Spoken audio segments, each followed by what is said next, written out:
so it seems like a good time for some bold predictions for the rest of the offseason. By the time we get, let's say, to Labor Day, Graz, give me a bold prediction on the Cowboys.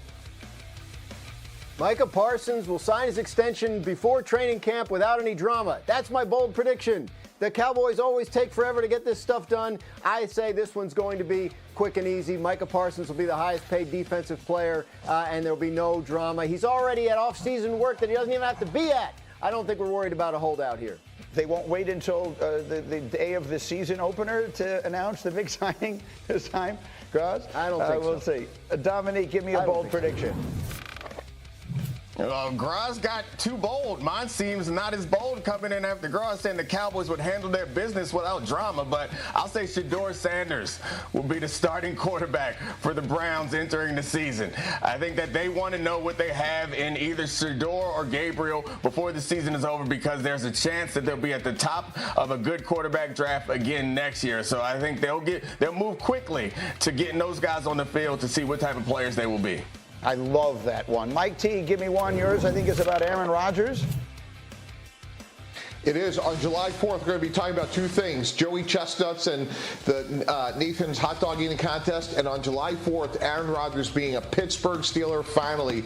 Again, Greeny, I don't think there's any way the Pittsburgh Steelers go into the season with Mason Rudolph. When they drafted Derek Harmon in the first round of the draft, I think that was another indice that at some point Rodgers is going to sign. Let's do it on July 4th. I really like the way you pluralized Joey Chestnut's name. That was fun. Jeremy Fowler, by the way, posted on Twitter, Steelers president Art Rooney II, who said on April 1st that the Steelers will, quote, wait not forever but a little while longer for Aaron Rodgers, delivered a similar line on his way out of Wednesday's owners' meetings. He said, a little while longer, I'll say the same thing.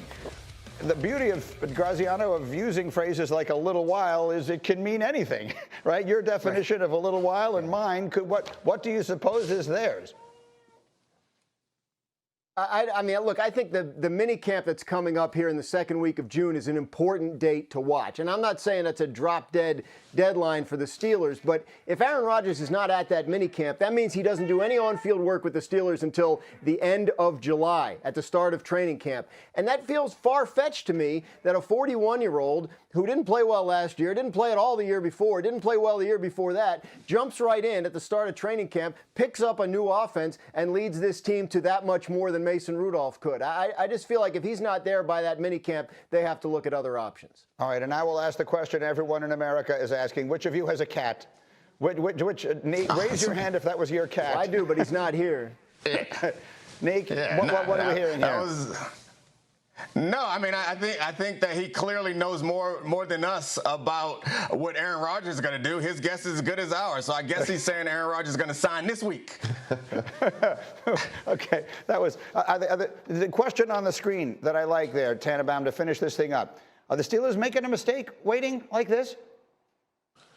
Yes, absolutely. Graz's point is extremely accurate, which is this. You need continuity. And look, they have good skill players. I think DK Metcalf's a great receiver. But if you don't have reps, it matters. And you think about Joe Burrow, Lamar Jackson, and all the reps they've had with their starters over the years, they're at a competitive disadvantage. Now, look, Arthur Smith is a good coordinator. They're certainly going to run the ball, play action. But I think they're at a massive disadvantage when you think about the years that Burrow and Lamar Jackson have had compared to presumably what an Aaron Rodgers late June signing would be. Quick take from Michael Wilbon, if I can. See the question on the screen. Are the Steelers making a mistake waiting here like this for Aaron Rodgers? They're making a mistake if they let him anywhere near their building. What are we talking about? Do people just look at actually what happens in sports? Aaron Rodgers hasn't been relevant as a quarterback in the NFL for 4 or 5 seasons. What are we talking about? The Steelers are not. The hallmark of the Pittsburgh Steelers is not stupidity. It's a smart organization that makes right moves over decades. And they're going to bring Aaron Rodgers in with all his drama into that room? Really? the Mike Tomlin we know, he's going to deal with that nonsense? What? For a guy who can't play. I'm not talking, yes, he will wear a gold jacket. He's earned it. He's not wearing it now. He's not going to play in a gold jacket. The fact that we have now spent this much time talking about Aaron Damn Rodgers Memorial Day weekend is insane. Stop with Aaron Rodgers. Stop. Okay, a round of applause. Now, you're wondering why people have been watching PTI for 20 years? Exceptional. There's the answer. Jay Will's going to say, please do not invite him back. Invite back all the time. All right, guys, awesome. Have a great. It is called Zero Fox Given, and it is where Dominique Foxworth highlights instances where folks just don't give a you-know-what. Neek, can you please tell Mr. Graziano, Mr. Tannenbaum, and myself who gave Zero Fox this week? Oh, it's the Philadelphia Eagles. They just keep winning. They're Super Bowl champs. They were the best team in football. They're still the best team in football. And they've come out with these T-shirts to talk trash, so their social media team is winning, reminding them that they won the tush-push vote at the owners' meeting. And not only did they do that on social media, they're going to make some money off of it and troll you online by not telling you to click here, but push here to get a tush-push T-shirt. I appreciate, as a cornerback, I appreciate any time people take time to talk trash, and this team deserves it, and they keep doing it in all of our faces. I agree with you. That is the way of the world today. I have zero issue with them saying that. How about Saquon Barkley saying this? In an interview that you will hear right now, Saquon Barkley putting his team's Super Bowl season into perspective. Here's what he said. I firmly believe when you look at our team that we had last year, and I know we're not looking too far into the past, but our team last year, I think we're a top 5 team of all time. If you really look at the season outside of the first 4 games, like, it was belt to ass. It was dominant. And like from how dominant you guys were on defense and how dominant we were on offense and special team, like people don't realize how great of a team that actually was. Graziano, you're my resident historian. Is there anything to be said about that? To the Eagles, were they legitimately a top 5 team all time? I would think a top 5 team of all time would have had to have the best record in the league in its season, which the Eagles didn't do. They were exceptional. I mean, there's no question about it. They were exceptional on both sides of the ball. They kicked the living you-know-what out of one of the greatest teams we've ever seen in the Super Bowl, right? The Chiefs dynasty. So it is so fun to spend the offseason as the team that won the Super Bowl. Like, it is like you give zero foxes about anything anybody has to say about you.